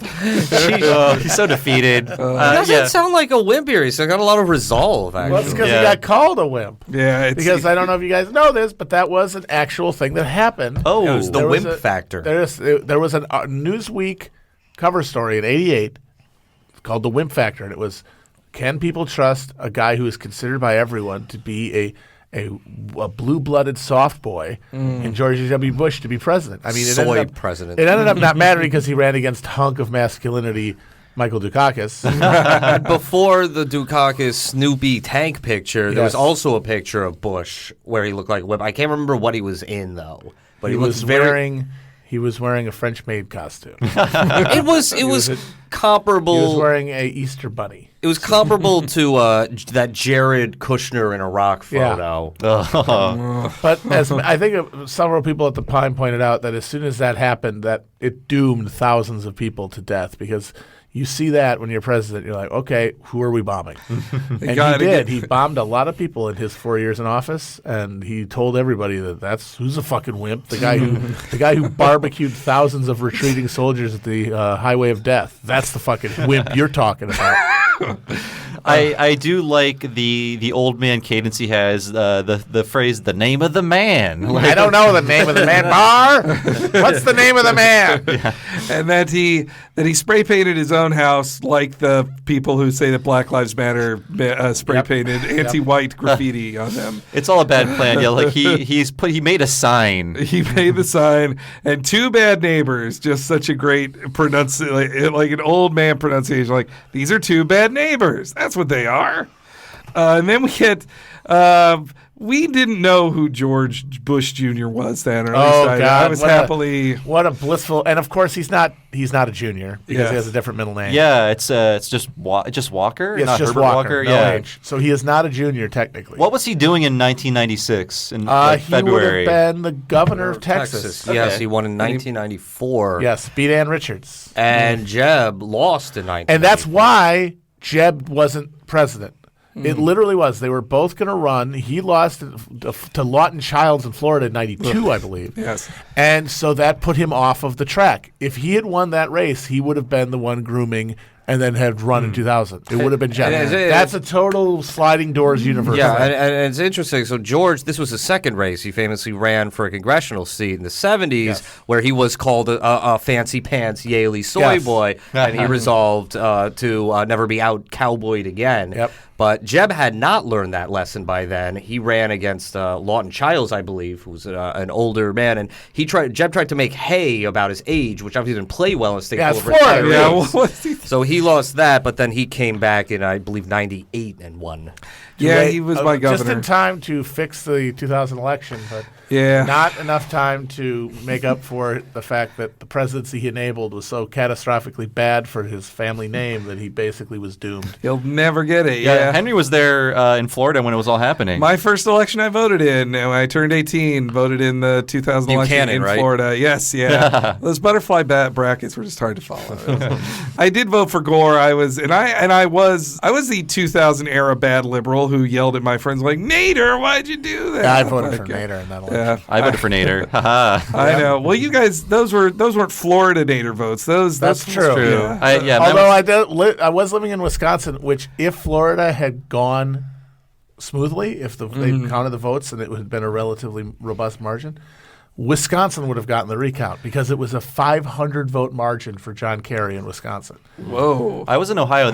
They had to go for Bush, right, in 2000? Yes. Yes. Well, what is it? The thing they say, like, if a Republican can't be president without Ohio, right? It's never happened. It's the state they care about every 4 years. That's basically it. There's never been a Republican elected who didn't win Ohio. Mm-hmm. Well, and then, now I just love Jeb as a joke, though. I wish, I wish the first times I wasn't laughing at Trump was that of like, oh yeah, he's owning Jeb, like he's destroying this loser. I guess part of the brighter side of the Trump campaign was seeing him like just make fun of Marco Rubio and Jeb just Bush. Pants all on TV. Yeah, but those laughs came from me with the intrinsic belief of well, he's definitely not going to be the nominee, so I can laugh at this now. Like, very funny. Yes. Simpler times. But yes, here's Homer's revenge for the terrible Two Bad Neighbors sign. Who is it? It's your sons, George Bush Jr. and Jeb Bush. Come outside, Dad. Oh, good. Bart, the boys are out in the front yard. They'll help me think of a plan to get those Simpsons. Oh, George, is that all you ever think about? The boys probably just want a letter of recommendation. Boys, where are you going? Okay, son. Give him the glue.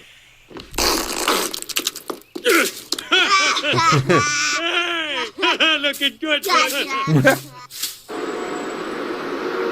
And that's why I will continue to oppose teen alcoholism in all its Teen forms. alcoholism is the issue. Every form. Now, are there any questions? Keeping in mind that I already explained about my hair. That's right. Simpsons. That'd have been funnier if the two brothers coming to the door were Neil and Marvin. If I recall, they really could have used the fucking. They could have used the letters of recommendation. If I recall correctly, the writers did not know about George W. Bush, and that's why they just say George Bush Jr. They just guessed that. Oh, wow. Oh, really? Okay, but I guess they knew about Jeb, which doesn't make sense. I read that somewhere. Jeb's a memorable name. I mean, Jeb is a memorable name. Not his real name. Yeah. So that which doesn't make a lot of sense to me because George Bush was in office at this time and Jeb was just a guy. Mm-hmm. He was just a failed candidate. But he had a more memorable name. Yeah. Well, he's governor in Texas. Like those L.A. comedy writers, maybe these are out of touch Harvard elites too. Yeah, that's true. Yeah.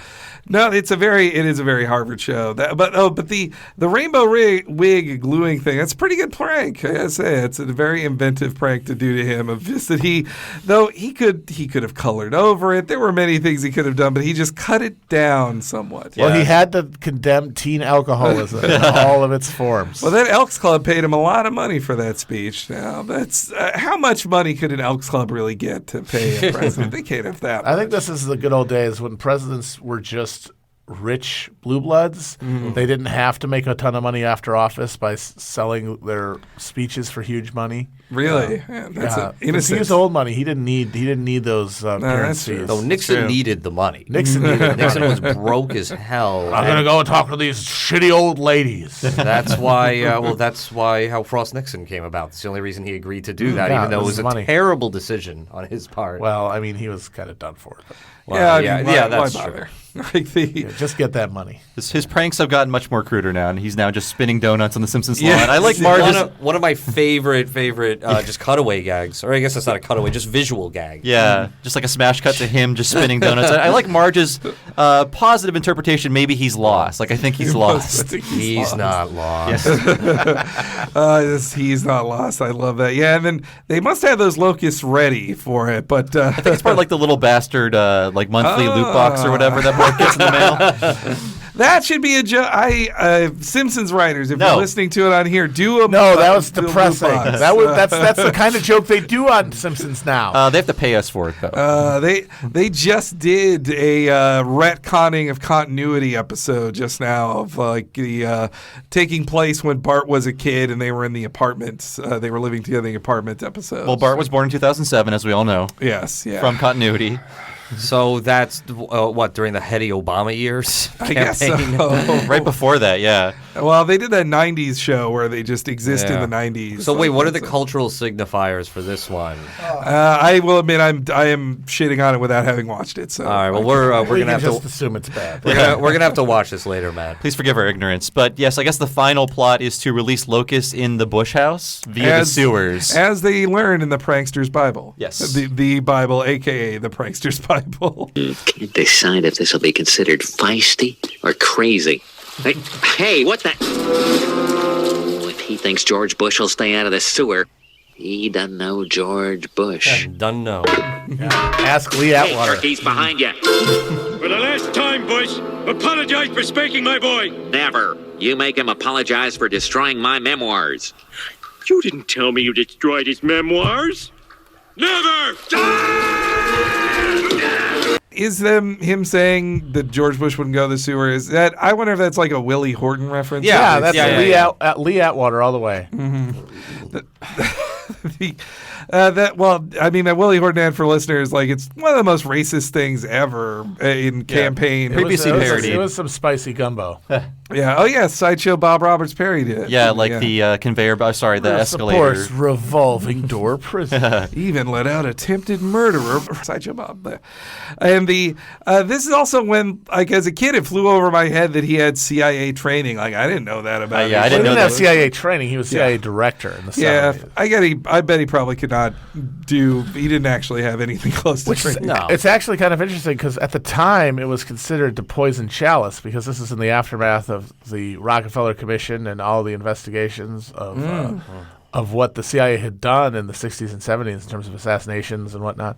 And so it was thought anybody who became CIA director was going to be poisoned politically from that point on because you just are too associated with bad acts and anti-democratic activities. But it worked for him. People don't seem to care as much now, though. I guess you don't see too many candidates who came out of like the CIA. Well, now we're in an insane thing where being in the CIA, being a member of the intelligence industry, in the intelligence community, as I call it, is a huge advantage for Democrats. Mm-hmm. Apparently, there's a huge surge in former covert operatives running as Democrats in 2018, saying, "How dare you, sir?" And now it's coded as the evil deep state. So now conservatives hate the CIA. And weird. Liberals love it. It's amazing. Great. We're going to run deep state candidates. Yeah. That's going to be very popular right now. Yeah. Well, it's all saying, we're not wimps. Mm-hmm. We stick up for the system. Yeah, we like the FBI too. Is that how it works? Love the FBI. Yeah. Okay, yeah. We're strong. Mueller's going to free us all, man. Yeah, he could be fired by the time this episode. Guys, Hey, Virgil, guess what time it is? No, not Virgil, guess what time it is? What? It's Miller time. It's Miller time. So I love the fight. The fight is animated beautifully. Of just that though Homer's not in great shape, but he could beat up a 70-year-old. Yeah, I mean, he's very old. Homer couldn't run up a wall. That's you great. know, to the body run up the slam wall him. and just splat down. Well, Bush for a while had a good constitution. He would famously skydive on his birthday. Yeah, that's right. I remember he did the big skydive for his birthday one year, and I was at home, and so Fox News was on TV with my thanks to my dad. But it was his skydive. But apparently they made him do it with another guy. Yeah. And so this thing was supposed to be how like virile he is and still not old. It's like he has a man strapped to his back the entire basically time. Cargo. Or like a backpack shaped like an old man. And then Marge and Barbara sit down together, which is definitely a reference to their history together as her hating on Marge Simpson. Yeah, let's hear it. I really feel awful about your lawn, Marge. George can be so stubborn when he thinks he's right. Homer, too. They're so much alike. Too bad they got off on the wrong foot. It's just like the Noriega thing. Now he and George are the best of friends. It's actually the opposite of that relationship. Here's a little something we learned in CIA. His nice little death watch. So he's going to kill Homer. But his relationship, the Bush Noriega relationship, parodied once on Saturday Night Live of all places, was that they were friends first because Noriega was a CIA operative who monitored rebel movements in Central America for the CIA, also sold drugs and was a transshipment point for drug sales with the knowledge of the CIA before they turned on him. They needed him to a point, but then he got a little too leftist, I guess. He just was. He was just a guy they could squash. It was before. Remember, it was before they had the gift of the Kuwait invasion to do a big military adventure. So there's this drug dealing Central American dictator who we used to do business with, but now we don't need him anymore. Because that was around the time that the Sandinistas gave up. Basically, they said we'll submit to elections in which they lost because the U.S. basically blackmailed them and said, hey, people of Nicaragua, if you want us to stop mining your harbors and sending death squads and terrorists to kill you, vote against these guys, and they lost. But they gave up power willingly, and it kind of ended a lot of the raison d'etre for the stuff they were doing in the Central America. And then there's fucking Noriega. We can just take him out. So remember, we're America's the fakest friends. We absolutely are fake friends. 100%. And haters. All those South Vietnamese dictators that we just used up like cum tissues. Yeah, that's true. It's weird that all of our enemies used to be our friends. It's pretty odd, huh? Yeah. Though I guess in '96 when Noriega was still like on his way to dying in prison, I suppose He didn't die in prison. Did he not? Oh, Wait, I thought he came back. Oh, I'm thinking of someone else. I read an interview for this episode of he was in prison in 1995. Someone was interviewing him in 1995. He's got to be dead now. He's definitely dead now. Noriega, no. I thought Noriega was still alive. He got out of prison and he went back and he's a politician there. But I might be confusing him with thinking of someone else. I am? Noriega, I think, is still in prison. Oh, God. Or he died in prison. Let's wiki this live. He is dead. He died in May of 2017. Oh, wow. From brain surgery. Rest in power. Yes.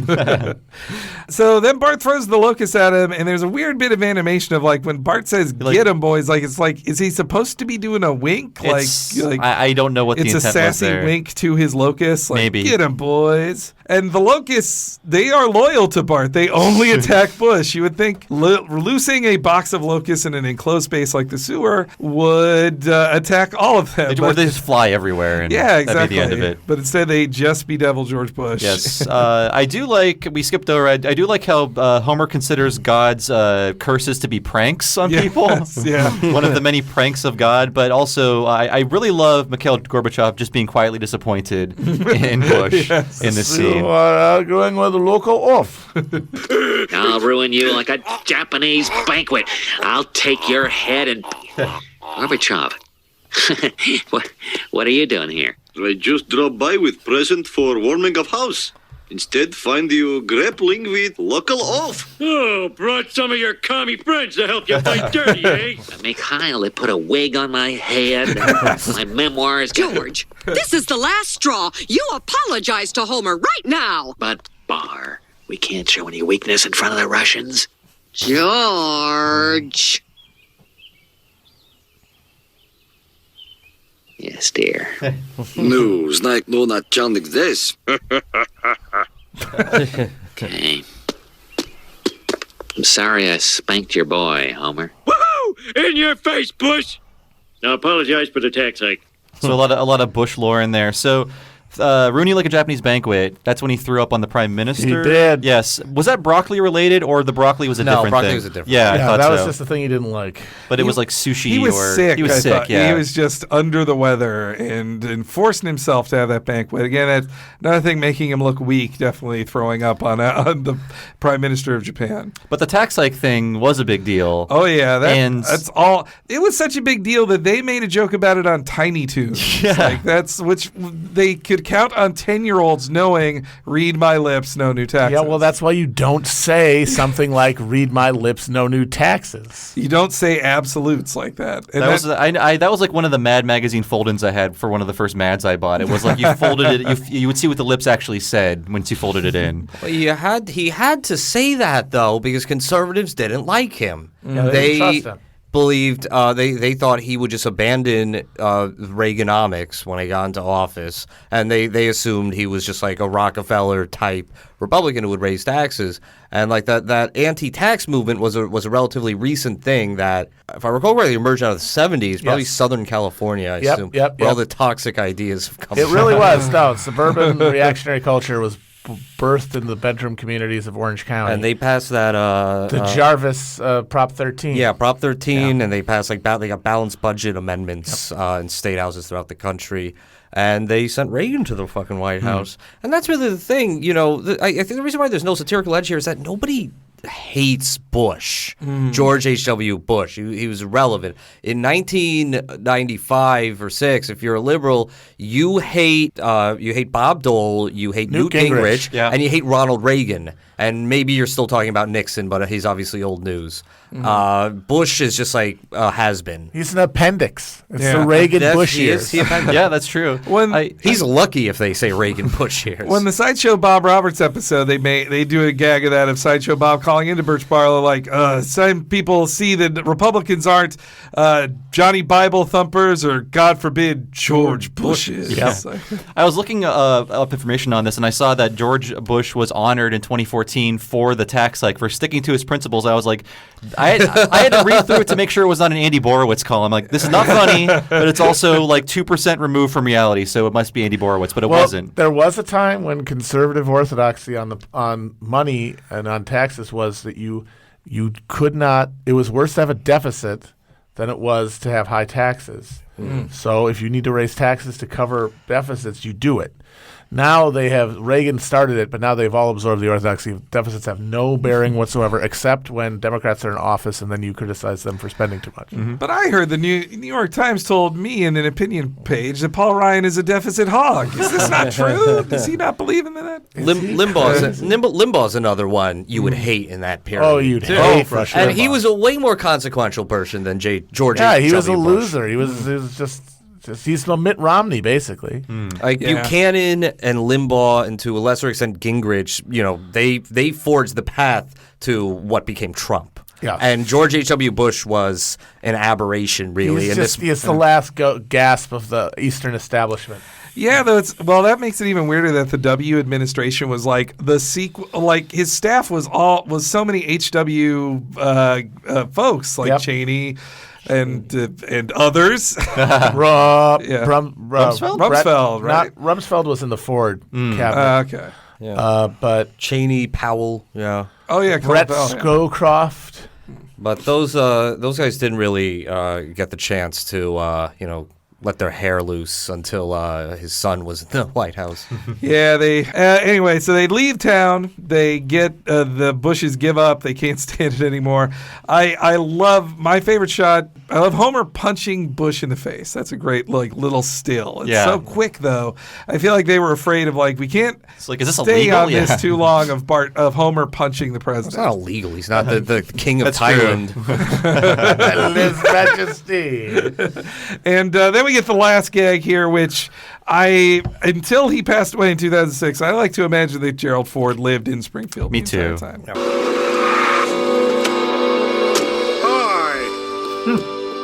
Pleased to meet you. I just moved in. My name is Jerry Ford. Former President Gerald Ford? Put it there. I'm Homer Simpson. Say, Homer, do you like football? Do I ever? Do you like nachos? Yes, Mr. Ford. Well, why don't you come over and watch the game and we'll have nachos. And then some beer. Ooh. Jerry, I think you and I are going to get along just... Yep. He's drawn to look like Homer, but he kind of already did. And he's also voiced as Dan Castellano, doing kind of like a sleepier, older Homer. Yeah. Do you like nachos? Yeah. I love Homer's just enthusiasm. Yes, Mr. And President. he immediately knows who Gerald Ford is. He didn't know who Bush was until looking it up in the encyclopedia. But he's like, President Ford. He just loves President Ford. But Ford's just another one of those guys that nobody really hates except for one thing. That's because you hate another person more. I mean, I bet some people. Well, yeah, it was still just related to Nixon. People hated him for pardoning Nixon for sure. But they'll also H.W. was in charge of. That was another thing he did. He was in charge of the Republican Party during the impeachment process. RNC chairman. Yes. Yeah. Jesus, he was everywhere. That guy. Well, actually, I would say conservatives actually probably hate Ford more than liberals because they believe he lost Vietnam. Well, he was also just a dopey joke. This Ford here is Chevy Chase's SNL Ford a little bit. Yeah, I mean, as a kid, I only knew him from SNL reruns. That he fell down a lot. I was shocked to see that he didn't look like Chevy Chase when I finally saw Gerald Ford in person. They didn't really care, but that was Two Bad Neighbors. We didn't ask Matt and Virgil. What is your relationship with The Simpsons? I hear the references a lot on your podcast. How important was it to you, even in terms of forming political beliefs or beliefs about the world? Well, it is really the foundational text for a lot of my views on everything. I mean, it is the way that people in previous eras would have looked to Greek myth or Bible stories or Roman history or Shakespeare. I feel like the modern equivalent is The Simpsons, just your cultural lodestone and reference point. Oh, it obviously informed a lot of my comic views, and it taught me a lot. It's if you watch this as a kid, you learn a lot because there's so many references, often to very underground or arcane things scattered throughout every episode, and I like that they don't sit down and hold your hand through it and have to explain a joke to you. No, they just make it and move on. You've got 2 seconds to contemplate it before another joke hits.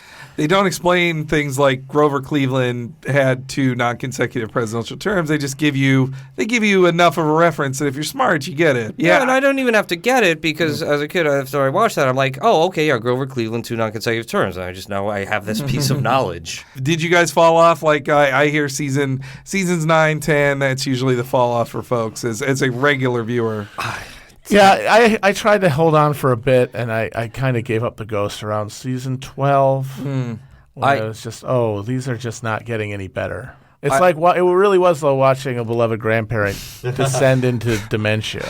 I have to look at the numbers, but I for some reason I'm thinking 10, and it was whichever season had the Max Power episode and the Trucker episode. And I remember, even though the trucker one was John Swartzwell, I remember just not liking that very much, not enjoying the revelation in it and thinking that was kind of stupid. Well, how'd you feel about the Kid Rock episode? Oh, man. I would say that was a early low point for me that really kind of told me, this is just a bad scene. Yeah, I did not enjoy it. I'd have to go back and watch it. Maybe there were 1 or 2 funny gags in it. But I think maybe, what was the season 9 finale? Was that the season 9 was Natural Born Kissers. Yeah. Oh, yes. Okay. When was the lard episode? That was that's Lard of the Dance season 10 opener. Yeah, season 10 opener. So season 10 was the one with the Max Power and all that. Yeah, and the trucker episode. Yeah, too. I would say that's when it really goes. Yeah, season 10 is when I noticed, hey, this is just not as good anymore, and I think I stopped watching the regularly jockeys after that.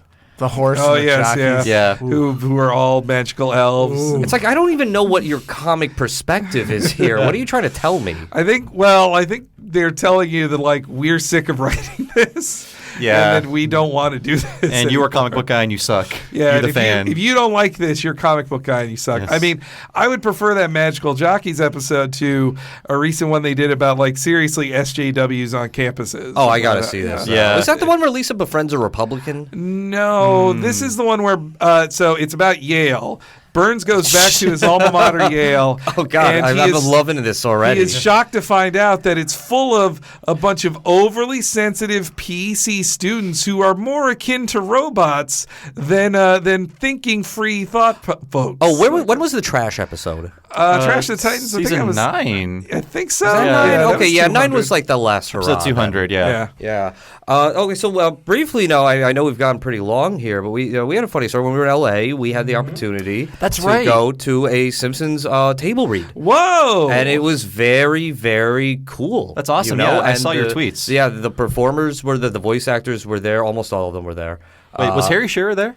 No. Okay. Shearer Damn it, and, he called in, right? No, he didn't. Oh, Hank right. Azaria called in. Azaria called in, yeah. But Castellaneta, Yardley Smith, and Julie Kavanagh were It's there. very and it was just a very weird experience hearing Lisa and seeing Yeardley Smith.